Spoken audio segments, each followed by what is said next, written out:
प्यारे विद्यार्थियों, स्वागत है तुहाडा वेलकम लाइफ यानी कि स्वागत जिंदगी दे अज दे इस लैक्चर विच। सानू जिंदगी जीउण दे नवेकले ढंग सिखांदे इस विषय विच अज असीं जिस जीवन जाच की गल करन जा रहे हाँ वो है तनाव नाल नजिठना।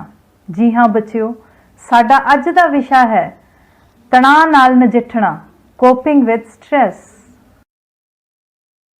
अज असी गल करांगे तनाव दी ते कुछ कु गल्लां इस बारे जानने की कोशिश करांगे, जिवें कि की हुंदा है तनाव, क्यों हुंदा है तनाव, की प्रभाव पाउंदा है तनाव, अते सब तो जरूरी गल जो अज असी करनी है वो है कि किस तरह दूर होवेगा तनाव।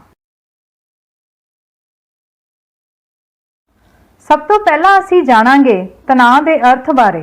बच्चिओ, तनाव असल विच साडे वातावरण दीयां तब्दीलियां या चुनौती भरे हालातां प्रति साडी शरीरिक अते मानसिक प्रतिक्रिया है।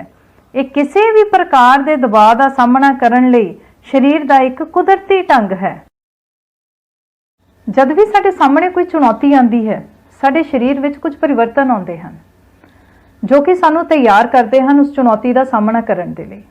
साडे शरीर विच कुछ हारमोन्स रिलीज़ हुंदे हन जो कि साडे माइंड नू ज़्यादा, साडे ब्रेन नू ज़्यादा अलर्ट कर दिंदे ने। साडी मसल्स ज़्यादा टेंस हो जांदियां ने, दिल की धड़कन वध जाती है, बॉडी का जिहड़ा शुगर लैवल है वो ऑटोमैटिकली अप हो जाता है, ताकि उस चुनौती नू नजिठण लई सानू जिन्नी भी ऊर्जा की लोड़ है वो साडा शरीर सानू प्रदान करे। किसी तनावपूर्ण स्थिति विच साडे शरीर दे विच केवल शारीरिक परिवर्तन नहीं आते बल्कि भावनात्मक परिवर्तन भी आते हैं।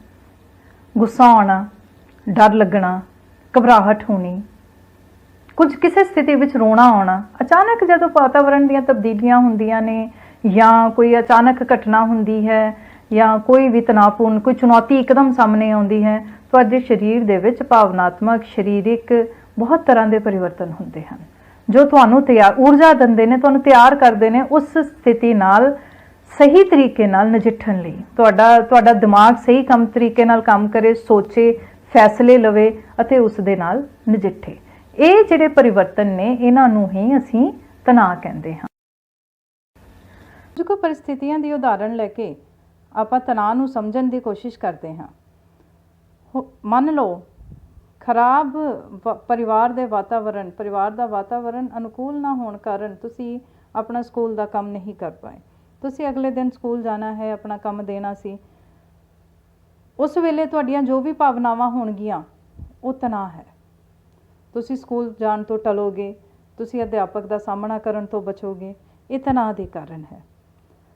दूसरी परिस्थिति कि तुहाडी परीक्षा नेड़े आ रही है लेकिन तुसी पूरी तरह तैयार नहीं हो, उस समय तुहाडे विच तनाव के लक्षण आ सकते हैं। हो सकता है तुहानू नींद ना आवे, सिर दर्द होवे। बहुत बार बच्चों नू परीक्षा तो पहला बुखार हो जाता है तनाव के कारण। तीसरी परिस्थिति असी लैंदे हाँ नतीजे दी। तुहाडा नतीजा आया है, तुहाडे घट अंक आए हैं, तुहाडे अध्यापक ने तुहाडे माता पिता नू बुलाया है,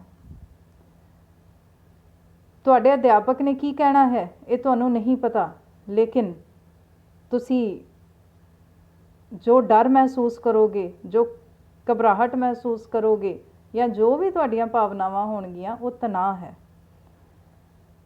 चौथी परिस्थिति कि तुहाडे पक्के मित्र ने तुहाडे नाल गलबात करनी बंद कर दित्ती है। हो सकता है तुहानू कारण पता है, तुहानू कारण नहीं पता, लेकिन तुहाडियां जो भी भावनावां होणगियां वो तनाव है। तुहाडा हो सकता है तुहाडा अजिहे समय विच आम तौर पर इक्को पासे ध्यान रहिंदा है, लगातार मन विच विचार एक पासे आंदे रहिंदे हन, तुसी किसी होर जगह किसी होर काम विच केंद्रित नहीं, ध्यान केंद्रित नहीं कर पाते। ये सब कुछ तनाव के कारण ही हुंदा है। सोचण की गल ये है कि असी तनाव नू गलत क्यों मनते हैं, असी तनाव नू बुरा क्यों मनते हैं। असल विच बच्चों, जब तक ये तनाव सानू ऊर्जा दे रहा है अगे वधन दी, उदों तक ये चंगा तनाव है। लेकिन जे ये बहुत लंबा समा तुहाडे विच रहे, बहुत लंबा समा तुसी तनाव विच रहो तो ये तुहाडे ते माड़े प्रभाव छड्ड सकदा है। ਕਿਸੇ ਪ੍ਰੀਖਿਆ ਦੀ ਚਿੰਤਾ ਦੇ ਵਿੱਚ ਪ੍ਰੀਖਿਆ ਦੀ ਤਿਆਰੀ ਕਰਨਾ ਚੰਗਾ ਤਣਾਅ ਹੈ, ਲੇਕਿਨ ਜੇ ਉਹਦੇ ਸਿੰਪਟਮਸ, ਉਹਦੇ ਜਿਹੜੇ ਪ੍ਰਭਾਵ ਨੇ ਤੁਹਾਡੇ ਤੇ ਭਾਰੀ ਹੋ ਗਏ ਤੇ ਤੁਹਾਨੂੰ ਪ੍ਰੀਖਿਆ ਦੀ ਚਿੰਤਾ ਵਿੱਚ ਬੁਖਾਰ ਹੋ ਗਿਆ, ਤੇ ਫਿਰ ਇਹ ਉਸ ਦਾ ਮਾੜਾ ਪ੍ਰਭਾਵ ਹੈ। ਤਣਾਅ ਦੇ ਲੱਛਣਾਂ ਦਾ, ਤਣਾਅ ਦੇ ਪਰਿਵਰਤਨਾਂ ਦਾ ਲੰਬੇ ਸਮੇਂ ਤੱਕ ਰਹਿਣਾ, ਤਣਾਅ ਦਾ ਲੰਬੇ ਸਮੇਂ ਤੱਕ ਰਹਿਣਾ, ਸਾਡੀ ਯੋਗਤਾ ਤਣਾਅ ਨਾਲ ਨਜਿੱਠਣ ਦੀ ਘੱਟ ਦਾ ਹੋਣਾ, ਜੇਕਰ ਸਾਡੀ ਯੋਗਤਾ ਘੱਟ ਹੈ ਤਾਂ ਇਹ ਸਾਡੇ ਤੇ ਮਾੜੇ ਪ੍ਰਭਾਵ ਛੱਡ ਸਕਦਾ ਹੈ। ਤੇ ਅਸੀਂ ਜੋ ਸਿੱਖਣਾ ਹੈ, ਅਸੀਂ ਜੋ ਅੱਜ ਕਰਨਾ ਹੈ, ਉਹ ਨਾ ਕੇਵਲ ਇਹ ਹੈ ਕਿ ਅਸੀਂ ਇਹ ਦੇਖਣਾ ਹੈ ਕਿ ਤਣਾਅ ਕਿੱਥੋਂ ਹੁੰਦਾ ਹੈ, ਸਾਨੂੰ ਕਿਵੇਂ ਹੋ ਸਕਦਾ ਹੈ। ਅਸੀਂ ਇਹ ਨਹੀਂ ਵੇਖਣਾ ਕਿ ਤਣਾਅ ਜਿਹੜਾ ਹੈ ਉਹ ਖਤਮ ਹੋ ਜਾਵੇ। ਤਣਾਅ ਕਿੱਥੋਂ ਹੋਊਗਾ, ਅਸੀਂ ਇਸ ਤੋਂ ਅਵੇਅਰ ਹੋਵਾਂਗੇ। ਜੇਕਰ ਤੁਹਾਨੂੰ ਇਹ ਪਤਾ ਹੈ ਕਿ ਆਹ ਕਾਰਕ ਨੇ, ਇੱਥੋਂ ਇੱਥੋਂ ਤਣਾਅ ਹੋ ਸਕਦਾ, ਤੇ ਅਸੀਂ ਜੇ ਇਹਨੂੰ ਬੋਲਡਲੀ ਫੇਸ ਕਰਾਂਗੇ, ਥੋੜ੍ਹਾ ਜਿਹਾ ਧਿਆਨ ਨਾਲ, ਥੋੜ੍ਹੇ ਤਰੀਕੇ ਨਾਲ ਫੇਸ ਕਰਾਂਗੇ, ਤਾਂ ਅਸੀਂ ਇਹਨੂੰ ਚੰਗੀ ਤਰ੍ਹਾਂ ਨਜਿੱਠ ਸਕਾਂਗੇ। ਬਲਕਿ ਅਸੀਂ ਇਸ ਊਰਜਾ ਨੂੰ, ਜਿਹੜੀ ਊਰਜਾ ਸਾਡਾ ਸਰੀਰ ਸਾਨੂੰ ਦੇ ਰਿਹਾ, ਅਸੀਂ ਉਸ ਨੂੰ ਚੰਗੀ ਤਰ੍ਹਾਂ ਵਰਤੋਂ ਕਰ ਸਕਾਂਗੇ ਉਸ ਦੀ। ਬੱਚਿਓ, ਅਸੀਂ ਵੇਖਿਆ ਕਿ ਬਹੁਤ ਸਾਰੇ ਕਾਰਕ ਹਨ ਜੋ ਸਾਨੂੰ ਤਣਾਅ ਦੇ ਸਕਦੇ ਹਨ। ਜਦੋਂ ਗੱਲ ਵਿਦਿਆਰਥੀ ਦੀ ਕਰਦੇ ਹਾਂ ਤੇ ਇੱਕ ਬਹੁਤ ਵੱਡਾ ਫੈਕਟਰ ਹੁੰਦਾ ਹੈ ਸਾਡੀ ਪੜ੍ਹਾਈ। ਜੇਕਰ ਵਿਦਿਆਰਥੀ ਕਿਸੇ ਵੀ ਕਾਰਨ ਕਰਕੇ, ਜਿਸ ਗਤੀ ਨਾਲ ਪੜ੍ਹਾਈ ਚੱਲ ਰਹੀ ਹੈ, ਜਿਸ ਗਤੀ ਨਾਲ ਕਲਾਸ ਵਿੱਚ ਕੰਮ ਹੋ ਰਿਹਾ ਹੈ, ਜੇਕਰ ਉਹ ਪਿੱਛੇ ਰਹਿ ਜਾਵੇ ਜਾਂ ਨਹੀਂ ਕੰਮ ਨੂੰ ਪੂਰਾ ਕਰ ਪਾਵੇ ਤਾਂ ਉਸ ਨੂੰ ਤਣਾਅ ਹੋ ਸਕਦਾ ਹੈ। ਜੇਕਰ ਤੁਸੀਂ ਸਹੀ ਸਮੇਂ 'ਤੇ ਸਹੀ ਕੰਮ ਕਰਦੇ ਜਾ ਰਹੇ ਹੋ, ਤਦ ਵੀ ਥੋੜ੍ਹਾ ਬਹੁਤਾ ਤੁਹਾਨੂੰ ਘਬਰਾਹਟ, ਚਿੰਤਾ ਹੋ ਸਕਦੀ ਹੈ, ਲੇਕਿਨ ਉਹ ਘੱਟ ਹੋਏਗੀ ਅਤੇ ਤੁਸੀਂ ਉਸ ਨਾਲ ਕੋਪ ਅਪ ਕਰ ਸਕਦੇ ਹੋ। ਲੇਕਿਨ ਜੇਕਰ ਤੁਸੀਂ ਪਿੱਛੇ ਰਹਿੰਦੇ ਹੋ ਤਾਂ ਬਹੁਤ ਜ਼ਿਆਦਾ ਹੋ ਸਕਦਾ ਹੈ। ਅਜਿਹੇ ਹੋਰ ਬਹੁਤ ਕਾਰਨ ਹੋ ਸਕਦੇ ਨੇ, ਬਹੁਤ ਚੀਜ਼ਾਂ ਹੋ ਸਕਦੀਆਂ ਨੇ ਪੜ੍ਹਾਈ ਨਾਲ ਸੰਬੰਧਿਤ। ਤੁਹਾਡਾ ਨਤੀਜਾ, ਤੁਹਾਡਾ ਰੋਜ਼ਾਨਾ ਦਾ ਕੰਮ, ਤੁਹਾਡੇ ਟੈਸਟ, ਤੁਹਾਡੇ ਮਾਤਾ ਪਿਤਾ ਦੀ ਐਕਸਪੈਕਟੇਸ਼ਨਸ ਤੁਹਾਡੇ ਤੋਂ, ਤੁਹਾਡੇ ਅਧਿਆਪਕਾਂ ਦੀ ਐਕਸਪੈਕਟੇਸ਼ਨਸ ਤੁਹਾਡੇ ਤੋਂ, ਜੋ ਕਿ ਤੁਹਾਡੇ ਵਿੱਚ ਤਣਾਅ ਨੂੰ ਉਤਪੰਨ ਕਰ ਸਕਦੀਆਂ ਹਨ। ਦੂਸਰਾ ਵੱਡਾ ਕਾਰਨ ਹੈ ਜੋ ਵਿਦਿਆਰਥੀ ਜੀਵਨ ਨਾਲ ਜੁੜਿਆ ਹੈ, ਸਕੂਲ ਵਿੱਚ ਕਰਵਾਈਆਂ ਜਾਂਦੀਆਂ ਹੋਰ ਬਹੁਤ ਗਤੀਵਿਧੀਆਂ।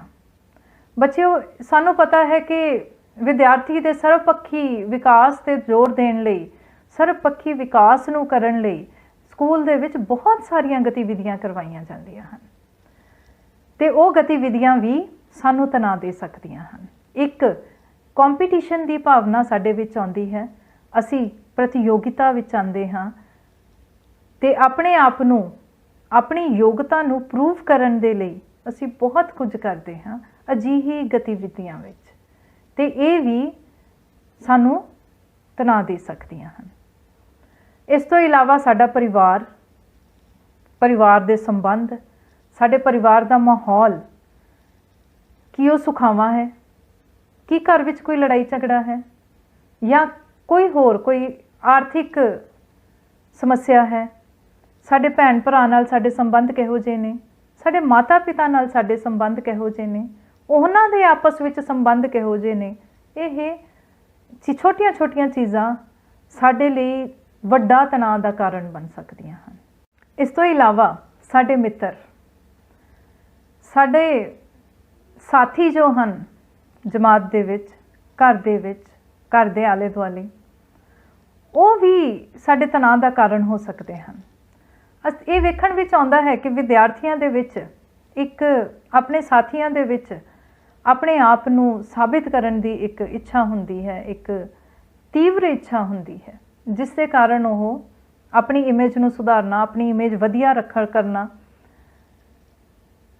ਇਹ ਸਭ ਚੀਜ਼ਾਂ ਸਾਨੂੰ ਤਣਾਅ ਦੇ ਸਕਦੀਆਂ ਨੇ। ਇਸ ਤੋਂ ਇਲਾਵਾ ਹੋ ਸਕਦਾ ਹੈ ਕੋਈ ਸੰਗਤ, ਗਲਤ ਸੰਗਤ ਹੋਵੇ, ਗਲਤ ਸੰਗਤ ਵਿੱਚ ਹੋਣਾ ਵੀ ਸਾਨੂੰ ਤਣਾਅ ਦੇ ਸਕਦਾ ਹੈ। ਹੋ ਸਕਦਾ ਸਾਡੇ ਮਿੱਤਰਾਂ ਦੇ ਨਾਲ, ਸਾਡੇ ਜਿਹੜੇ ਅਸੀਂ ਸਾਥੀ ਬਣਾਏ ਹਨ ਕਲਾਸ ਦੇ ਵਿੱਚ, ਜਿਹੜੇ ਬੱਚੇ ਸਾਡੇ ਨਾਲ ਹਨ, ਹੋ ਸਕਦਾ ਹੈ ਸਾਡੇ ਉਹਨਾਂ ਦੇ ਨਾਲ ਸੰਬੰਧ ਸੁਖਾਵੇਂ ਨਾ ਹੋਣ, ਕੋਈ ਬਹੁਤ ਲੜਾਕਾ ਹੈ, ਕੋਈ ਸਾਡੇ ਨਾਲ ਲੜਦਾ ਹੈ, ਕੋਈ ਸਾਨੂੰ ਤੰਗ ਕਰਦਾ ਹੈ, ਅਜਿਹਾ ਕੁਝ ਵੀ ਹੋ ਸਕਦਾ ਹੈ। ਮਿੱਤਰ ਇਹ ਵੀ ਸਾਨੂੰ ਤਣਾਅ ਦੇ ਸਕਦੇ ਹਨ। ਇਸ ਤੋਂ ਇਲਾਵਾ ਬੱਚਿਓ, ਵਿਦਿਆਰਥੀਆਂ ਨੂੰ ਇੱਕ ਵੱਡੀ ਚਿੰਤਾ ਹੁੰਦੀ ਹੈ ਉਹਨਾਂ ਦੇ ਭਵਿੱਖ ਦੀ। ਤੁਸੀਂ ਕੀ ਕਰਨਾ ਹੈ, ਤੁਸੀਂ ਅੱਗੇ ਚੱਲ ਕੇ ਕੀ ਬਣਨਾ ਹੈ, ਤੁਸੀਂ ਕਿਸ ਤਰ੍ਹਾਂ ਆਪਣੇ ਮਾਤਾ ਪਿਤਾ ਦਾ ਨਾਮ ਉੱਚਾ ਕਰਨਾ ਹੈ, ਇਹ ਇੱਕ ਬਹੁਤ ਵੱਡਾ ਕਾਰਕ ਹੈ ਜੋ ਵਿਦਿਆਰਥੀਆਂ ਦੇ ਮਨ ਨੂੰ ਬਹੁਤ ਵਾਰ ਬੋਝਲ ਕਰ ਦਿੰਦਾ ਹੈ। ਇਹ ਕੁਝ ਕੁ ਕਾਰਕ ਨੇ, ਕੁਝ ਕੁ ਖੇਤਰ ਨੇ ਜਿੱਥੇ ਅਣਗਿਣਤ ਕਾਰਨ ਹੋ ਸਕਦੇ ਨੇ, ਇੱਕ ਜਾਂ ਦੋ ਜਾਂ ਹੋਰ ਬਹੁਤ ਸਾਰੇ ਸਾਡੇ ਤਣਾਅ ਨਾਲ ਸੰਬੰਧਿਤ। ਤੇ ਇਹ ਤੋਂ ਇਲਾਵਾ ਬੱਚੇ ਇੱਕ ਆਪਾਂ ਕਹਾਂਗੇ ਕਿ ਹੋਰ ਕਾਰਨ, ਹਰ ਵਿਅਕਤੀ ਦੇ ਪਰਸਨਲ ਕਾਰਨ ਹੋ ਸਕਦੇ ਨੇ, ਕੁਝ ਵੀ ਹੋਰ ਕਾਰਨ ਹੋ ਸਕਦੇ ਨੇ ਜੋ ਕਿ ਉਸ ਨੂੰ ਤਣਾਅ ਦੇ। ਉਹ ਖੁਦ ਉਸ ਕੋਈ ਬਿਮਾਰੀ ਹੋ ਸਕਦੀ ਹੈ, ਹੋ ਸਕਦਾ, ਜਾਂ ਕੋਈ ਵੀ ਹੋਰ ਕਾਰਨ, ਕੋਈ ਘਟਨਾ ਜੋ ਤੁਹਾਨੂੰ ਤਣਾਅ ਦਿੰਦੀ ਹੈ। ਤਣਾਅ ਹਰ ਬੱਚੇ ਨੂੰ ਅਲੱਗ-ਅਲੱਗ ਹੁੰਦਾ ਹੈ। ਤਣਾਅ ਹਰ ਬੱਚੇ ਨੂੰ ਅਲੱਗ-ਅਲੱਗ ਤਰੀਕੇ ਨਾਲ ਪ੍ਰਭਾਵਿਤ ਕਰਦਾ ਹੈ। ਹਰ ਪਰਿਸਥਿਤੀ 'ਚ ਹਰ ਬੱਚਾ, ਹਰ ਵਿਅਕਤੀ ਅਲੱਗ ਤਰੀਕੇ ਨਾਲ ਵਰਤਾਅ ਕਰਦਾ ਹੈ, ਅਲੱਗ ਤਰੀਕੇ ਨਾਲ ਉਸ ਨੂੰ ਨਜਿੱਠਦਾ ਹੈ। ਇਸ ਲਈ ਅਸੀਂ ਇਹ ਕਹਿ ਸਕਦੇ ਹਾਂ ਕਿ ਅਸੀਂ ਸਿਰਫ ਕੁਝ ਕੁ ਖੇਤਰ ਇੱਥੇ ਦੇਖੇ ਹਨ, ਲੇਕਿਨ ਤੁਸੀਂ ਜੋ ਅੱਜ ਇਸ ਲੈਕਚਰ ਨੂੰ ਸੁਣ ਰਹੇ ਹੋ, ਇਹ ਚੀਜ਼ ਮਹਿਸੂਸ ਕਰਦੇ ਹੋਵੋਗੇ ਕਿ ਇਹਨਾਂ ਵਿੱਚੋਂ ਕੁਝ ਤੁਹਾਡੇ ਕਾਰਕ ਹਨ ਤੇ ਇਹਨਾਂ ਵਿੱਚੋਂ ਕੁਝ ਕੁ ਤੁਸੀਂ ਸੋਚਦੇ ਵੀ ਨਹੀਂ, ਤੇ ਇਹਨਾਂ ਤੋਂ ਇਲਾਵਾ ਹੋਰ ਬਹੁਤ ਕੁਝ ਹਨ ਜੋ ਤੁਹਾਨੂੰ ਤਣਾਅ ਦੇ ਜਾਂਦੇ ਹਨ। ਯਾਦ ਰੱਖਣ ਯੋਗ ਗੱਲ ਇਹ ਵੀ ਹੈ ਕਿ ਤਣਾਅ ਤੁਹਾਨੂੰ ਕੇਵਲ ਇੱਕ ਖੇਤਰ ਨਾਲ ਹੁੰਦਾ ਹੈ ਕਦੇ-ਕਦੇ, ਪਰ ਉਸ ਦਾ ਅਸਰ ਬਾਕੀ ਦੇ ਸਾਰੇ ਖੇਤਰਾਂ ਤੇ ਹੁੰਦਾ ਹੈ। ਤੁਹਾਡੇ ਪਰਿਵਾਰ ਵਿੱਚ ਕੋਈ ਸਮੱਸਿਆ ਹੈ, ਤੁਹਾਡੀ ਪੜ੍ਹਾਈ ਤੇ, ਤੁਹਾਡੀ ਦੋਸਤਾਂ ਮਿੱਤਰਾਂ ਨਾਲ, ਤੁਹਾਡੇ ਸੰਬੰਧਾਂ ਤੇ, ਹਰ ਚੀਜ਼ ਦੇ ਉੱਤੇ ਉਸ ਦਾ ਅਸਰ ਪੈਂਦਾ, ਤੁਹਾਡੇ ਭਵਿੱਖ ਤੇ ਉਸ ਦਾ ਅਸਰ ਪੈਂਦਾ। ਤੇ ਬੱਚਿਓ, ਆਓ ਆਪਾਂ ਗੱਲ ਕਰੀਏ ਤਣਾਅ ਨਾਲ ਹੋਣ ਵਾਲੇ ਪ੍ਰਭਾਵਾਂ ਦੀ। ਉਹ ਪ੍ਰਭਾਵ ਜੋ ਸਾਡੇ ਸਰੀਰ ਤੇ ਪੈਂਦੇ ਹਨ। ਤਣਾਅ ਹੋਣ ਨਾਲ ਸਾਡੇ ਵਿੱਚ ਥਕਾਨ ਹੋ ਸਕਦੀ ਹੈ, ਅਸੀਂ ਥੱਕੇ ਰਹਾਂਗੇ, ਗੁੱਸਾ ਜ਼ਿਆਦਾ ਆਏਗਾ, ਸਿਰ ਦਰਦ ਹੋ ਸਕਦਾ ਹੈ, ਬਿਨਾਂ ਕਿਸੇ ਕਾਰਨ ਤੋਂ ਸਿਰ ਦਾ ਦਰਦ ਹੋਣਾ, ਤੁਹਾਡੇ ਵਿੱਚ ਉਦਾਸੀ ਪਾਈ ਜਾਏਗੀ, ਚਿੜਚਿੜਾਪਨ ਹੋਏਗਾ। ਬੱਚੇ ਚਿੜਚਿੜੇ ਹੋ ਜਾਂਦੇ ਹਨ, ਉਹਨਾਂ ਦੇ ਸਾਨੂੰ ਲੱਗਦਾ ਹੈ ਕਿ ਸੁਭਾਅ ਚਿੜਚਿੜਾ ਹੈ, ਲੇਕਿਨ ਬਹੁਤ ਵਾਰ ਉਹਦੇ ਪਿੱਛੇ ਕੋਈ ਨਾ ਕੋਈ ਕਾਰਨ ਹੁੰਦਾ ਹੈ, ਕੋਈ ਨਾ ਕੋਈ ਤਣਾਅ ਹੁੰਦਾ ਹੈ। ਬਦਹਜ਼ਮੀ ਹੋ ਜਾਂਦੀ ਹੈ, ਖਾਣਾ ਹਜ਼ਮ ਨਹੀਂ ਹੋਏਗਾ ਚੰਗੀ ਤਰ੍ਹਾਂ, ਬੇਚੈਨੀ ਹੋਏਗੀ। ਨੌ ਖਾਣ ਦੀ ਆਦਤ ਬੱਚਿਆਂ ਵਿੱਚ ਪਾਈ ਜਾਂਦੀ ਹੈ, ਲੇਕਿਨ ਜਿਹੜੇ ਬੱਚੇ ਬੈਠੇ ਨੌ ਖਾਈ ਜਾਂਦੇ ਨੇ, ਜੇਕਰ ਆਪਾਂ ਬਹੁਤ ਡੂੰਘਾਈ ਵਿੱਚ ਵੇਖੀਏ ਤਾਂ ਕੋਈ ਨਾ ਕੋਈ ਉਹਨਾਂ ਦੇ ਮਨ ਵਿੱਚ ਗੱਲ ਚੱਲ ਰਹੀ ਹੁੰਦੀ ਹੈ, ਕੋਈ ਨਾ ਕੋਈ ਉਹਨਾਂ ਦੇ ਮਨ ਵਿੱਚ ਚਿੰਤਾ ਬੈਠੀ ਹੁੰਦੀ ਹੈ। ਨੀਂਦ ਦਾ ਵਧਣਾ ਜਾਂ ਘਟਣਾ, ਇਹ ਬੱਚਿਓ, ਜਿਸ ਤਰ੍ਹਾਂ ਆਪਾਂ ਕਹਿੰਦੇ ਹਾਂ ਕਿ ਤਣਾਅ ਦੇ ਕਾਰਨ ਸਭ ਦੇ ਅਲੱਗ-ਅਲੱਗ ਹਨ, ਤਣਾਅ ਸਭ ਨੂੰ ਅਲੱਗ-ਅਲੱਗ ਤਰੀਕੇ ਨਾਲ ਪ੍ਰਭਾਵਿਤ ਕਰਦਾ ਹੈ। ਕੁਝ ਬੱਚਿਆਂ ਨੂੰ ਜਾਂ ਕੁਝ ਵਿਅਕਤੀਆਂ ਨੂੰ ਤਣਾਅ ਹੋਣ ਤੇ ਨੀਂਦ ਘਟ ਜਾਂਦੀ ਹੈ ਤੇ ਕੁਝ ਕੁ ਨੂੰ ਵੱਧ ਜਾਂਦੀ ਹੈ। ਕੁਝ ਕੁ ਦਾ ਭੁੱਖ ਵੱਧਦੀ ਹੈ, ਕੁਝ ਲੋਕਾਂ ਦੀ ਭੁੱਖ ਘਟ ਜਾਂਦੀ ਹੈ। ਕੁਝ ਵਿਅਕਤੀਆਂ ਦੀ ਭਾਰ ਵਿੱਚ ਬਦਲਾਅ ਆਉਂਦਾ ਹੈ, ਵੱਧਦਾ ਹੈ, ਤੇ ਕੁਝ ਵਿਅਕਤੀ ਜਿਹੜੇ ਨੇ ਉਹ ਭਾਰ ਘਟਣਾ ਸ਼ੁਰੂ ਹੋ ਜਾਂਦਾ ਹੈ। ਇਸ ਤੋਂ ਇਲਾਵਾ ਬੱਚਿਆਂ ਦੇ ਵਿੱਚ ਚੱਕਰ ਆਉਣਾ, ਬਿਨਾਂ ਕਿਸੇ ਸਰੀਰ ਦੇ ਵਿੱਚ ਕਿਸੇ ਤਕਲੀਫ ਦੇ, ਬਿਨਾਂ ਕਿਸੇ ਬਿਮਾਰੀ ਦੇ ਤੁਹਾਨੂੰ ਘਬਰਾਹਟ ਨਾਲ ਚੱਕਰ ਆ ਜਾਣਾ, ਅਧਿਆਪਕ ਕੋਲ ਜਾਣ ਦੇ ਨਾਂ ਨੂੰ ਤੁਹਾਨੂੰ ਚੱਕਰ ਆਉਣਾ ਸ਼ੁਰੂ ਹੋ ਜਾਣਾ, ਇਹ ਸਭ ਤਣਾਅ ਦੇ ਕਾਰਨ ਹੁੰਦਾ ਹੈ। ਦਿਲ ਦੀ ਧੜਕਣ ਦਾ ਵਧਣਾ, ਕੰਮ ਕਰਨ ਨੂੰ ਦਿਲ ਨਾ ਕਰਨਾ, ਲਗਾਤਾਰ ਇੱਕ ਹੀ ਵਿਚਾਰ ਦਾ ਚੱਲਦੇ ਰਹਿਣਾ। ਬੱਚਿਓ, ਇਹ ਧਿਆਨ ਰੱਖਿਓ ਕਿ ਜੇ ਤਣਾਅ ਹੁੰਦਾ ਹੈ, ਤਣਾਅ ਵਿੱਚ ਤੁਹਾਡਾ ਦਿਮਾਗ ਜੋ ਹੈ ਉਹ ਕਿਸੇ ਇੱਕ ਗੱਲ ਦੇ ਉੱਤੇ ਹੀ ਕੌਨਸਨਟਰੇਟ ਹੋ ਜਾਂਦਾ ਹੈ, ਉਸੇ ਦੇ ਬਾਰੇ ਸੋਚਦਾ ਰਹਿੰਦਾ ਹੈ ਤੇ ਉਸ ਤੋਂ ਹਟ ਹੀ ਨਹੀਂ ਪਾਉਂਦਾ। ਤੁਸੀਂ ਚਾਹੁੰਦੇ ਹੋ ਕਿ ਤੁਸੀਂ ਕੁਝ ਹੋ, ਇਹ ਚੀਜ਼ ਨਹੀਂ ਸੋਚਣੀ, ਲੇਕਿਨ ਵਾਰ-ਵਾਰ ਤੁਸੀਂ ਇੱਕੋ ਚੀਜ਼ ਸੋਚਦੇ ਰਹਿੰਦੇ ਹੋ, ਉਹੀ ਚੱਲਦੀ ਰਹਿੰਦੀ ਹੈ। ਇਹ ਤਣਾਅ ਦਾ ਹੀ ਇੱਕ ਲੱਛਣ ਹੈ। ਧਿਆਨ ਲਗਾਉਣ ਵਿੱਚ ਤੁਹਾਨੂੰ ਕਠਿਨਾਈ ਹੋਏਗੀ, ਘਬਰਾਹਟ ਨਾਲ ਜ਼ਿਆਦਾ ਪਸੀਨਾ ਆਉਣਾ, ਜਾਂ ਹੋਰ ਬਹੁਤ ਸਾਰੇ ਪ੍ਰਭਾਵ ਹੋ ਸਕਦੇ ਹਨ ਤਣਾਅ ਦੇ। ਬਹੁਤ ਵਾਰ ਆਪਾਂ ਦੇਖਦੇ ਹਾਂ ਕਿ ਸਕੂਲ ਜਾਣ ਦੇ ਨਾਮ ਨੂੰ ਪੇਟ 'ਚ ਦਰਦ ਸ਼ੁਰੂ ਹੋ ਜਾਣਾ, ਟੈਸਟ ਤੋਂ ਪਹਿਲਾਂ ਪੇਟ ਵਿੱਚ ਦਰਦ ਹੋਣਾ ਸ਼ੁਰੂ ਹੋ ਜਾਣਾ। ਜਦੋਂ ਤੁਸੀਂ ਸਕੂਲ ਪਹੁੰਚ ਜਾਂਦੇ ਹੋ ਦਰਦ ਠੀਕ ਹੋ ਜਾਂਦਾ ਹੈ, ਤੁਸੀਂ ਟੈਸਟ ਖਤਮ ਹੋਇਆ ਤੁਹਾਡਾ ਦਰਦ ਠੀਕ ਹੋ ਜਾਂਦਾ ਹੈ। ਇਹ ਸਾਰੇ ਪ੍ਰਭਾਵ ਹਨ ਜੋ ਸਾਡੇ ਮਨ ਤੇ ਸਾਡੇ ਸਰੀਰ ਤੇ ਪੈਂਦੇ ਹਨ ਤਣਾਅ ਦੇ ਨਾਲ। जिस प्रकार तनाव के कारण सब दे अलग अलग हैं, तनाव के प्रभाव सब दे उपर अलग अलग पैंदे हैं, उसी प्रकार तनाव नाल नजिठण दे ढंग हर व्यक्ति का अलग अलग है। हर व्यक्ति अपने अलग तरीके नाल तनाव नाल नजिठदा है। उसका वड्डा कारण ह्यूमन डिफरेंसिस है, मनुखी भिन्नता। तुहाडी योग्यता, तुहाडे भैन भरा दी योग्यता, तुहाडे दोस्तां मित्रां दी योग्यता, सब दी योग्यता अलग अलग है। तुहाडे विचों कोई कल होने वाले टैसट की अज इसे वेले तैयारी कर लेगा, बैठेगा, सब तो पहला किताब ही खोलेगा, तो तुहाडे विचों कोई रात तक किताब नहीं खोलेगा अते रात नूं फिर उसनूं थोड़ी देर लिए पढ़ेगा। तो कोई ऐसा भी होएगा जो सारा दिन किताब नहीं चुकेगा, तो सवेर नूं उसनूं चिंता भी होएगी। समा प्रबंधन सब दा अलग अलग है, योग्यता सब दी अलग अलग है। किसी ने याद करन नूं थोड़ा समा लगा, किसी नूं याद करन नूं बहुत ज़्यादा समा लगा। हर व्यक्ति की योग्यता अलग अलग है, हर व्यक्ति का तनाव का प्रबंध अलग अलग है, सब ने अलग तरीके नाल नजिठना है। अज असीं गल करांगे कुछ सांझियां तकनीकां दी। ये तकनीकां बेशक तुहाडे जीवन विचों तनाव के कारक खत्म नहीं करनगियां। ये संभव नहीं कि जिहड़े कारकां दी असीं गल कीती वो कारक खत्म हो जाण। असीं पढ़ना भी है, असीं लिखना भी है, असीं हर गतिविधि विच पार्टिसिपेट करना है, असीं अगे वधना है, असीं भविख विच उच्चियां मंजिलां पाणियां हन, साडे परिवार का माहौल भी सुखावा होएगा।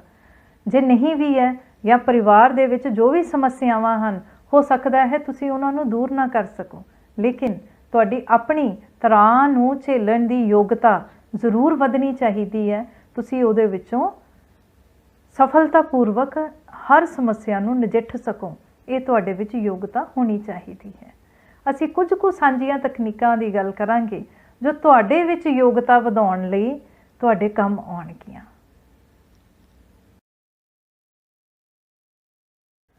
पहली तकनीक जिस दी असीं गल करांगे वो है बच्चों समय का सही प्रबंध करना। आपां जानते हाँ विद्यार्थी जीवन की ही गल कर रहे हाँ असीं।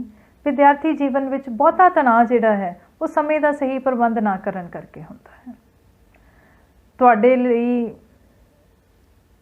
तुसीं घर विच भी अपनी हैल्प करनी है, तुहाडे माता पिता एक्सपैक्ट करते हैं कि तुसीं वड्डे हो रहे हो, उन्हां दी मदद करो।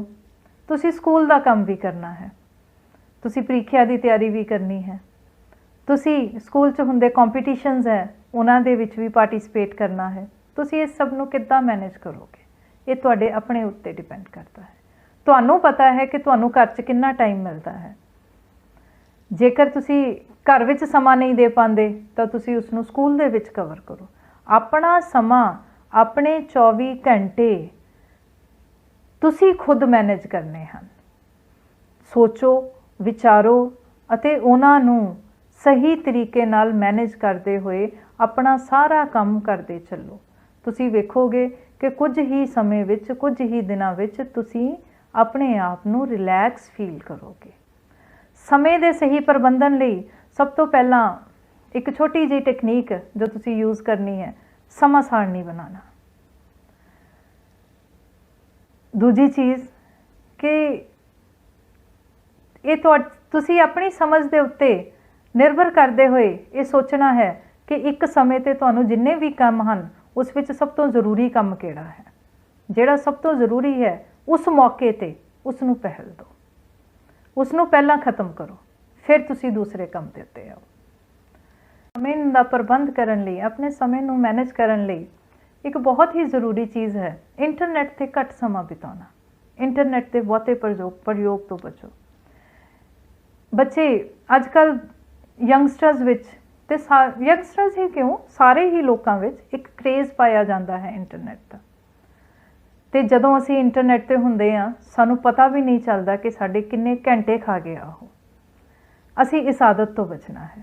सिर्फ इंटरनेट ही नहीं, होर बहुत सारियां थावां, होर बहुत सारियां चीज़ां जो साडे तुहाडे समय नूं व्यर्थ करदियां हन। जे तुसीं टीवी वेखदे हो, ज़्यादा समा टीवी वेखदे हो तो तुसीं उसनूं मैनेज कर सकते हो अपने समय नूं। थोड़ी रिक्रिएशन हर व्यक्ति ਨੂੰ ਚਾਹੀਦੀ ਹੈ, ਲੇਕਿਨ ਉਸ 'ਤੇ ਦੇਖਣ ਦੀ ਗੱਲ ਇਹ ਹੈ ਕਿ ਉਸ 'ਤੇ ਤੁਸੀਂ ਕਿੰਨਾ ਸਮਾਂ ਬਿਤਾਉਂਦੇ ਹੋ ਅਤੇ ਕੀ ਤੁਸੀਂ ਉਸ 'ਤੇ ਸਮੇਂ ਬਿਤਾਉਂਦੇ ਸਮੇਂ ਇੱਦਾਂ ਤਾਂ ਨਹੀਂ ਹੁੰਦਾ ਕਿ ਤੁਹਾਡੇ ਜਿਹੜੇ ਜ਼ਰੂਰੀ ਕੰਮ ਨੇ, ਤੁਹਾਡੇ ਲਈ ਜਿਹੜੇ ਮਹੱਤਵਪੂਰਨ ਕੰਮ ਨੇ, ਉਹ ਕਿਤੇ ਰਹਿ ਜਾਂਦੇ ਹਨ। ਜੇਕਰ ਅਜਿਹਾ ਹੁੰਦਾ ਹੈ ਤਾਂ ਤੁਸੀਂ ਆਪਣੇ ਸਮੇਂ ਨੂੰ ਮੈਨੇਜ ਕਰੋ। ਦੂਜੀ ਜ਼ਰੂਰੀ ਚੀਜ਼ ਜੋ ਅਸੀਂ ਕਰਨੀ ਹੈ ਉਹ ਹੈ ਕਿ ਆਪਣੀ ਸਿਹਤ ਦਾ ਧਿਆਨ ਰੱਖੋ। ਇੱਕ ਸਿਹਤਮੰਦ ਸਰੀਰ ਦੇ ਵਿੱਚ ਹੀ ਇੱਕ ਸਿਹਤਮੰਦ ਮਨ ਨਿਵਾਸ ਕਰਦਾ ਹੈ। ਇਸ ਦੇ ਲਈ ਸਭ ਤੋਂ ਪਹਿਲਾਂ ਖੁੱਲ੍ਹ ਕੇ ਹੱਸੋ। ਬੱਚਿਓ, ਜਿਹੜਾ ਹਾਸਾ ਹੈ ਉਹ ਇੱਕ ਕੁਦਰਤੀ ਸਟ੍ਰੈਸ ਰਿਲੀਵਰ ਹੈ, ਸਾਡੇ ਤਣਾਅ ਨੂੰ ਖਤਮ ਕਰ ਦਿੰਦਾ ਹੈ। ਆਪ ਹੱਸੋ, ਦੂਜਿਆਂ ਨੂੰ ਵੀ ਹਸਾਓ। ਆਪਣੇ ਘਰ ਦਾ, ਆਪਣੇ ਆਲੇ ਦੁਆਲੇ ਦਾ, ਸਕੂਲ ਦਾ ਮਾਹੌਲ ਸੁਖਾਵਾਂ ਰੱਖੋ। ਸਿਹਤਮੰਦ ਭੋਜਨ ਖਾਓ, ਵਧੀਆ ਭੋਜਨ ਖਾਓ ਤਾਂ ਕਿ ਤੁਸੀਂ ਤੰਦਰੁਸਤ ਰਹੋ ਅਤੇ ਤੁਹਾਨੂੰ ਕੋਈ ਵੀ ਬਿਮਾਰੀ ਨੇੜੇ ਨਾ ਆਵੇ। ਤੁਹਾਡਾ ਸਰੀਰ ਤੇ ਤੰਦਰੁਸਤ ਰਹੇ ਅਤੇ ਤੁਹਾਡਾ ਮਨ ਵੀ ਤੰਦਰੁਸਤ ਰਹੇ। ਨੀਂਦ ਪੂਰੀ ਲਓ।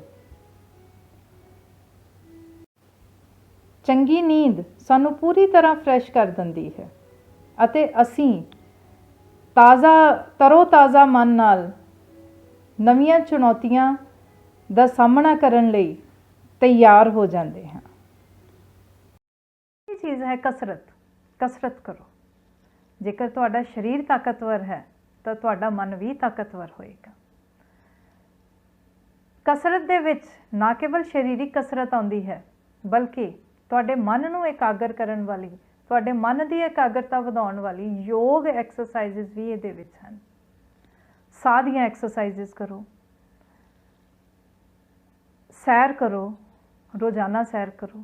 ਸੈਰ ਵੀ ਨੈਚੁਰਲ ਸਟ੍ਰੈਸ ਰਿਲੀਵਰ ਹੈ। ਜੇ ਤੁਸੀਂ ਰੋਜ਼ਾਨਾ ਸੈਰ ਕਰਦੇ ਹੋ ਤਾਂ ਤੁਹਾਡਾ ਮਨ ਮਜ਼ਬੂਤ ਹੁੰਦਾ ਹੈ, ਤੁਹਾਡੀ ਸਟ੍ਰੈਸ ਜਿਹੜਾ ਹੈ ਉਹ ਰਿਲੀਵ ਹੋ ਜਾਂਦਾ ਹੈ। ਰੋਜ਼ਾਨਾ ਕਸਰਤ, ਰੋਜ਼ਾਨਾ ਸੈਰ ਅਤੇ ਕੁਝ ਫਿਜ਼ੀਕਲ ਐਕਸਰਸਾਈਜ਼ਸ ਅਤੇ ਕੁਝ ਕੁ ਤੁਹਾਡੇ ਮਨ ਦੀਆਂ ਐਕਸਰਸਾਈਜ਼ਸ, ਮਨ ਨੂੰ ਇਕਾਗਰ ਕਰਨ ਵਾਲੀਆਂ ਐਕਸਰਸਾਈਜ਼ਸ। ਸਾਹ ਦੀਆਂ ਐਕਸਰਸਾਈਜ਼ਸ ਤੁਹਾਡੇ ਮਨ ਨੂੰ ਸ਼ਾਂਤ ਕਰਨ ਲਈ, ਜਦੋਂ ਗੁੱਸਾ ਆਵੇ ਜਾਂ ਜਦੋਂ ਤਣਾਅ ਹੋਵੇ, ਮਨ ਨੂੰ ਸ਼ਾਂਤ ਕਰਨ ਲਈ ਕੁਝ ਸਾਹ ਦੀ ਐਕਸਰਸਾਈਜ਼ਸ ਕੀਤੀਆਂ ਜਾ ਸਕਦੀਆਂ ਨੇ। ਇਸ ਤੋਂ ਇਲਾਵਾ ਬੱਚੇ ਸਕਾਰਾਤਮਕ ਰਹੋ। ਸਾਡੇ ਮਨ ਦੀ ਇੱਕ ਆਦਤ ਹੁੰਦੀ ਹੈ ਕਿ ਕੋਈ ਵੀ ਕੰਮ ਕਰਨਾ ਹੈ, ਅਸੀਂ ਕੋਈ ਵੀ ਚੀਜ਼ ਸਾਹਮਣੇ ਆਈ, ਸਭ ਤੋਂ ਪਹਿਲਾਂ ਸਾਡੇ ਮਨ ਵਿੱਚ ਇੱਕ ਨੈਗੇਟਿਵ ਗੱਲ ਆਉਂਦੀ, ਨਾ ਇਹ ਨਹੀਂ ਅਸੀਂ ਕਰ ਸਕਦੇ। ਅਸੀਂ ਖੁਦ ਆਪਣੇ ਆਪ ਨੂੰ ਰੋਕ ਦਿੰਦੇ ਹਾਂ ਬਹੁਤ ਸਾਰੇ ਕੰਮ ਕਰਨ ਤੋਂ, ਇਹ ਸੋਚ ਕੇ ਕਿ ਅਸੀਂ ਇਹ ਨਹੀਂ ਕਰ ਸਕਦੇ। ਕੋਈ ਵੀ ਟੈਸਟ ਹੈ, ਕੋਈ ਵੀ ਕੰਮ ਹੈ, ਜਦੋਂ ਤੁਸੀਂ ਖੁਦ ਨੂੰ ਕਹਿ ਦਿੰਦੇ ਹੋ ਕਿ ਮੇਰੇ ਤੋਂ ਨਹੀਂ ਹੋਣਾ, ਤੇ ਉਹ ਤੁਹਾਤੋਂ ਨਹੀਂ ਹੁੰਦਾ। ਆਪਣੇ ਆਪ ਨੂੰ ਕਹੋ, ਆਪਣੇ ਆਪ ਨੂੰ ਦੱਸੋ ਕਿ ਤੁਸੀਂ ਕਰ ਸਕਦੇ ਹੋ, ਤੁਹਾਡੀ ਕੈਪੇਬਿਲਿਟੀਜ਼ ਬਹੁਤ ਹਨ, ਲੇਕਿਨ ਉਹਦੇ ਉੱਤੇ ਰੋਕ ਨਾ ਲਾਓ। ਸਕਾਰਾਤਮਕ ਰਹੋ। ਸਭ ਕੁਝ ਚੰਗਾ ਹੋਵੇਗਾ, ਸਭ ਕੁਝ ਹੋਵੇਗਾ ਤੇ ਤੁਹਾਡੇ ਹੀ ਅਨੁਸਾਰ ਹੋਵੇਗਾ, ਜੇਕਰ ਤੁਹਾਡਾ ਮਨ ਤਗੜਾ ਹੈ ਤਾਂ। ਇਸ ਤੋਂ ਇਲਾਵਾ ਬੱਚਿਓ, ਆਪਣੇ ਕੁਝ ਸ਼ੌਂਕ ਵਿਕਸਿਤ ਕਰੋ। ਆਪਣਾ ਸਮਾਂ ਕੋਈ ਹੌਬੀ ਹੋਣੀ ਚਾਹੀਦੀ ਹੈ ਜਿਸ ਦੇ ਵਿੱਚ ਤੁਸੀਂ ਲਗਾਓ। ਗਾਰਡਨਿੰਗ, ਕੁਦਰਤ ਦੇ ਨੇੜੇ ਰਹੋ। ਗਾਰਡਨਿੰਗ ਇੱਕ ਹੌਬੀ ਹੈ। ਜਿਹੜੀ ਕੁਦਰਤ ਹੈ ਉਹ ਆਪਣੇ ਆਪ ਤੁਹਾਨੂੰ ਹੀਲ ਕਰ ਦਿੰਦੀ ਹੈ। ਥੋੜ੍ਹਾ ਸਮਾਂ ਗਾਰਡਨਿੰਗ ਵਿੱਚ ਲਗਾਓਗੇ, ਪੇੜ ਪੌਦਿਆਂ ਦੇ ਨੇੜੇ ਰਹਿੰਦੇ ਹੋ ਤਾਂ ਤੁਸੀਂ ਹੌਲੀ ਹੌਲੀ ਤੁਹਾਡਾ ਮਾਈਂਡ ਰਿਲੈਕਸ ਹੋਣਾ ਸ਼ੁਰੂ ਹੋ ਜਾਂਦਾ ਹੈ। ਜਾਨਵਰਾਂ ਦੇ ਨੇੜੇ ਰਹੋ। ਕੋਈ ਨਾ ਕੋਈ ਹੋਰ ਸ਼ੌਂਕ ਜ਼ਰੂਰ ਵਿਕਸਿਤ ਕਰੋ ਜੋ ਕਿ ਤੁਹਾਡੇ ਮਾਈਂਡ ਨੂੰ ਕਿਤੇ ਹੋਰ ਲਗਾ ਕੇ ਰੱਖੇ, ਕਿਤੇ ਹੋਰ ਡਾਇਵਰਟ ਕਰਕੇ ਰੱਖੇ, ਜੋ ਤੁਹਾਨੂੰ ਊਰਜਾ ਦੇਵੇ। ਉਹ ਕੰਮ ਜੋ ਤੁਹਾਨੂੰ ਊਰਜਾ ਦੇਵੇ। ਨੱਚੋ, ਟੱਪੋ, ਗਾਓ, ਖੁੱਲ੍ਹ ਕੇ ਜੀਓ। ਇਸ ਤੋਂ ਇਲਾਵਾ ਆਪਣੀ ਭਾਵਨਾਵਾਂ ਨੂੰ ਨਿਕਾਸ ਦਿਓ। ਅਜਿਹੀ ਕੋਈ ਵੀ ਸਮੱਸਿਆ ਜੋ ਤੁਹਾਡੇ ਮਨ 'ਤੇ ਬੋਝ ਪਾਉਂਦੀ ਹੈ, ਉਸ ਦਾ ਇੱਕੋ ਇੱਕ ਹੱਲ ਹੈ ਕਿ ਉਸ ਨੂੰ ਦੱਸੋ, ਕਹਿ ਕੇ ਦੱਸੋ। ਕਿਸੇ ਵੱਡੇ ਨੂੰ ਦੱਸੋ। ਤੁਹਾਨੂੰ ਕੋਈ ਸਮੱਸਿਆ ਪੇਸ਼ ਆ ਰਹੀ ਹੈ ਜੋ ਕਿ ਤੁਹਾਨੂੰ ਪਰੇਸ਼ਾਨ ਕਰ ਰਹੀ ਹੈ, ਆਪਣੇ ਮਾਤਾ ਪਿਤਾ ਨਾਲ ਗੱਲ ਕਰੋ। ਤੁਹਾਡੇ ਮਾਤਾ ਪਿਤਾ ਤੁਹਾਡੇ ਸਭ ਤੋਂ ਵੱਡੇ ਵੈਲ ਵਿਸ਼ਰ ਨੇ। ਉਹਨਾਂ ਦੀ ਸਾਰੀ ਜ਼ਿੰਦਗੀ ਇਸ ਕੰਮ ਵਿੱਚ ਲੰਘ ਜਾਂਦੀ ਹੈ ਕਿ ਉਹਨਾਂ ਦੇ ਬੱਚੇ ਜ਼ਿੰਦਗੀ ਵਿੱਚ ਕੁਝ ਬਣਨ, ਕੁਝ ਕਰਨ। ਤੇ ਤੁਹਾਡੀਆਂ ਸਾਰੀਆਂ ਸਮੱਸਿਆਵਾਂ ਲਈ ਜੇਕਰ ਤੁਹਾਨੂੰ ਕੋਈ ਸਮੱਸਿਆ ਆਉਂਦੀ ਹੈ, ਉਹ ਕਿਸੇ ਵੀ ਹੱਦ ਤੱਕ ਖੜਦੇ ਨੇ ਤੇ ਕਿਸੇ ਵੀ ਹੱਦ ਤੱਕ ਲੜਦੇ ਹਨ। ਉਹਨਾਂ ਨੂੰ ਦੱਸੋ। ਉਹਨਾਂ ਨੂੰ ਨਹੀਂ ਦੱਸ ਸਕਦੇ, ਕੋਈ ਹੋਰ ਭਰੋਸੇਯੋਗ ਵਿਅਕਤੀ, ਤੁਹਾਡੇ ਅਧਿਆਪਕ, ਆਪਣੇ ਅਧਿਆਪਕ ਨਾਲ ਗੱਲ ਕਰੋ। ਤੁਹਾਡੇ ਸਕੂਲ 'ਚ ਕਾਉਂਸਲਰ ਜਾਂ ਤੁਸੀਂ ਜਿਸ ਅਧਿਆਪਕ ਦੇ ਨੇੜੇ ਹੋ, ਜਿਸ ਅਧਿਆਪਕ ਨਾਲ ਤੁਸੀਂ ਗੱਲ ਕਰਨਾ ਆਰਾਮਦਾਇਕ ਸਮਝਦੇ ਹੋ, ਉਸ ਨੂੰ ਦੱਸੋ। ਜਾਂ ਘਰ 'ਚ ਕਿਸੇ ਹੋਰ ਵੱਡੇ ਨੂੰ ਦੱਸੋ, ਕੋਈ ਭੈਣ ਭਰਾ, ਕੋਈ ਦਾਦਾ ਦਾਦੀ, ਕੋਈ ਵੀ ਹੋਰ ਬੱਚੇ। ਤੁਹਾਡਾ ਭਰੋਸੇਯੋਗ ਵਿਅਕਤੀ ਕੋਈ ਵੀ ਹੋ ਸਕਦਾ ਜਿਸ ਨੂੰ ਤੁਸੀਂ ਆਪਣੀ ਸਮੱਸਿਆ ਦੱਸ ਸਕਦੇ ਹੋ, ਆਪਣੀ ਸਮੱਸਿਆ ਦਾ ਹੱਲ ਪਾ ਸਕਦੇ ਹੋ। ਲੇਕਿਨ ਆਪਣੀਆਂ ਭਾਵਨਾਵਾਂ ਨੂੰ ਨਿਕਾਸ ਦਿਓ। ਤੇ ਜੇਕਰ ਬੱਚੇ ਕੋਈ ਐਸੀ ਗੱਲ ਹੈ ਜਾਂ ਕੋਈ ਐਸਾ ਤਣਾਅ ਹੈ ਜੋ ਅਸੀਂ ਕਿਸੇ ਨਾਲ ਸ਼ੇਅਰ ਨਹੀਂ ਕਰ ਸਕਦੇ, ਤਾਂ ਉਹਦਾ ਇੱਕੋ ਇੱਕ ਹੱਲ ਹੁੰਦਾ ਹੈ ਕਿ ਤੁਸੀਂ ਲਿਖ ਕੇ ਆਪਣੀ ਭਾਵਨਾਵਾਂ ਨੂੰ ਨਿਕਾਸ ਦਿਓ। ਲਿਖੋ, ਕੋਈ ਕਾਗਜ਼ ਚੁੱਕੋ, ਉਸ ਦੇ ਉੱਪਰ ਆਪਣੀ ਸਾਰੀ ਸਮੱਸਿਆ ਲਿਖੋ, ਜੋ ਵੀ ਤੁਹਾਨੂੰ ਸਮੱਸਿਆ ਹੈ। ਉਸ ਤੋਂ ਬਾਅਦ ਉਸ ਨੂੰ ਫਾੜ ਕੇ ਕੂੜੇ ਦੇ ਡੱਬੇ ਵਿੱਚ ਸਿੱਟ ਦਿਓ। ਤੁਹਾਡੇ ਮਨ ਵਿੱਚੋਂ ਜਿਹੜੀ ਗੱਲਾਂ ਦਾ ਨਿਕਲ ਜਾਣਾ, ਸਾਰੀਆਂ ਗੱਲਾਂ ਦਾ ਨਿਕਲ ਜਾਣਾ, ਇੱਕ ਵਾਰ ਕਹਿ ਦੇਣਾ ਜਾਂ ਇੱਕ ਵਾਰ ਲਿਖ ਦੇਣਾ, ਤੁਹਾਨੂੰ ਬਹੁਤ ਹੱਦ ਤੱਕ ਰਿਲੈਕਸ ਕਰਦਾ ਹੈ। ਇਹ ਇੱਕ ਛੋਟੀ ਜਿਹੀ ਕਿਰਿਆ ਹੈ ਜੋ ਕਿ ਵੱਡੀ ਤੋਂ ਵੱਡੀ ਸਮੱਸਿਆ 'ਚੋਂ ਵੀ ਸਾਡੇ ਮਨ ਨੂੰ ਰਿਲੈਕਸ ਕਰ ਜਾਂਦੀ ਹੈ। ਬੱਚਿਓ, ਇਸ ਤਰ੍ਹਾਂ ਅਸੀਂ ਅੱਜ ਦੇ ਪਾਠ ਵਿੱਚ ਤਣਾਅ ਨੂੰ ਜਾਣਿਆ। ਅਸੀਂ ਜਾਣਿਆ ਕਿ ਤਣਾਅ ਕੁਝ ਨਹੀਂ ਹੈ, ਇਹ ਸਿਰਫ ਸਾਡੇ ਸਰੀਰ ਵਿੱਚ ਹੋਣ ਵਾਲੇ ਕੁਦਰਤੀ ਪਰਿਵਰਤਨ ਨੇ ਜੋ ਵਾਤਾਵਰਣ ਦੀ ਚੁਣੌਤੀਆਂ ਦਾ ਸਾਹਮਣਾ ਕਰਨ ਲਈ ਸਾਡੇ ਸਰੀਰ ਵਿੱਚ ਹੁੰਦੇ ਹਨ। ਜੇਕਰ ਇਹ ਸਾਨੂੰ ਅੱਗੇ ਵਧਣ ਦੀ ਊਰਜਾ ਦੇਣ ਤਾਂ ਇਹ ਚੰਗੇ ਹਨ, ਲੇਕਿਨ ਜੇਕਰ ਇਹ ਵੱਧ ਜਾਣ, ਵੱਧ ਸਮਾਂ ਰਹਿਣ ਤੇ ਸਾਨੂੰ ਅੱਗੇ ਵਧਣ ਤੋਂ ਰੋਕਣ ਤਾਂ ਇਹ ਮਾੜੇ ਹਨ। ਬਹੁਤ ਸਾਰੇ ਕਾਰਕ ਹੋ ਸਕਦੇ ਨੇ, ਬਹੁਤ ਸਾਰੇ ਕਾਰਨ ਹੋ ਸਕਦੇ ਨੇ ਜੋ ਸਾਨੂੰ ਤਣਾਅ ਦੇਣ। ਬਹੁਤ ਸਾਰੇ ਪ੍ਰਭਾਵ ਹੋ ਸਕਦੇ ਨੇ ਜੋ ਸਾਡੇ ਸਰੀਰ ਤੇ, ਸਾਡੇ ਮਨ ਤੇ ਪੈਣ। ਸਭ ਦੇ ਅਲੱਗ-ਅਲੱਗ ਕਾਰਨ ਹਨ, ਸਭ ਦੇ ਅਲੱਗ-ਅਲੱਗ ਤਣਾਅ ਹਨ, ਸਭ ਦੇ ਅਲੱਗ-ਅਲੱਗ ਤਣਾਅ ਨਾਲ ਨਜਿੱਠਣ ਦੇ ਤਰੀਕੇ ਹਨ। ਤੁਸੀਂ ਕੋਈ ਵੀ ਤਰੀਕਾ ਆਪਣੀ ਸਮੱਸਿਆ ਨੂੰ ਸੁਲਝਾਉਣ ਲਈ ਅਪਣਾ ਸਕਦੇ ਹੋ। ਅਸੀਂ ਜਿਨ੍ਹਾਂ ਤਰੀਕਿਆਂ ਦੀ ਗੱਲ ਕੀਤੀ, ਉਹ ਅਸਲ ਵਿੱਚ ਕਿਸੇ ਤਣਾਅ ਨਾਲ ਨਜਿੱਠਣ ਦੇ ਤਰੀਕੇ ਨਹੀਂ ਹਨ, ਬਲਕਿ ਆਪਣੇ ਮਨ ਨੂੰ, ਆਪਣੇ ਸਮੇਂ ਨੂੰ ਨਿਰਦੇਸ਼ਿਤ ਕਰਦੇ ਹੋਏ, ਕੰਟਰੋਲ ਕਰਦੇ ਹੋਏ, ਸਹੀ ਪ੍ਰਬੰਧ ਕਰਦੇ ਹੋਏ, ਮਜ਼ਬੂਤ ਬਣਾ ਕੇ ਸਮੱਸਿਆਵਾਂ ਦਾ ਸਾਹਮਣਾ ਕਰਨ ਦੇ ਤਰੀਕੇ ਹਨ। ਨਾ ਤੇ ਇਹ ਤਣਾਅ ਕਿਤੇ ਜਾਣਾ ਹੈ, ਨਾ ਅਸੀਂ ਕਿਤੇ ਜਾਣਾ ਹੈ, ਪਰ ਅਸੀਂ ਇੰਨੇ ਮਜ਼ਬੂਤ ਹੋਵਾਂਗੇ ਕਿ ਇਹ ਨਿੱਕੀਆਂ ਗੱਲਾਂ ਸਾਨੂੰ ਬਿਲਕੁਲ ਵੀ ਤਣਾਅ ਨਹੀਂ ਦੇ ਸਕਣਗੀਆਂ, ਸਾਨੂੰ ਬਿਲਕੁਲ ਵੀ ਪਰੇਸ਼ਾਨ ਨਹੀਂ ਕਰ ਸਕਣਗੀਆਂ। ਧੰਨਵਾਦ।